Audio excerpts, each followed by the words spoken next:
এই হলো আরেকটা পরেছি, দেখো খালি অসাধারণ। এটা আমার ডবল এক্সেল। এই যে সাইডে পকেট দেখেছো, এই যে মাঝে মাঝে চিকচিক করতেছে, এটা তো কাঁথা স্টিচ কাজ করা। এই দিয়ে দেখো কাঁথা স্টিচ কাজ করা, এখানে একটা বর্ডার মেরে দিচ্ছে।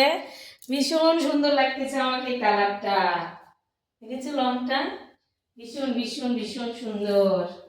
এটা তো আমি ডবল এক্সেল পরে আছি। কেমন লাগছে অবশ্যই তোমরা একটু জানাও। আর এইদিকে দেখো কালারগুলো দেখো, এটা হলো ইট লাল মিক্সার করা, আর এটা হলো হলুদ আর কচি কলা মিক্সার করা। আমি বুঝতে পারতেছি না, এই যে কালার দুটা দেখো খালি। এর দাম পিওর কটন ক্যাটাস্টিচের কাজ করা আছে। আর এর দাম 450 টাকা দাম। এটা ডবল এক্সেল, এই যে 3 পিস আছে। হ্যাঁ, প্রত্যেকটা এবার বেশিরভাগই 3 পিস 4 পিস, এইগুলা 3 পিসই বেশি আসছে দামিগুলোর মধ্যে। দামিগুলো এবার 4 পিস আসে নাই, সব 3 পিস। কেমন লাগছে অবশ্যই তোমরা লাইক কমেন্ট করবা। হ্যাঁ, যে যদি সত্যি ভালো লাগছে অবশ্যই একটা লাইক করো, না হলে একটা লাভ দিও।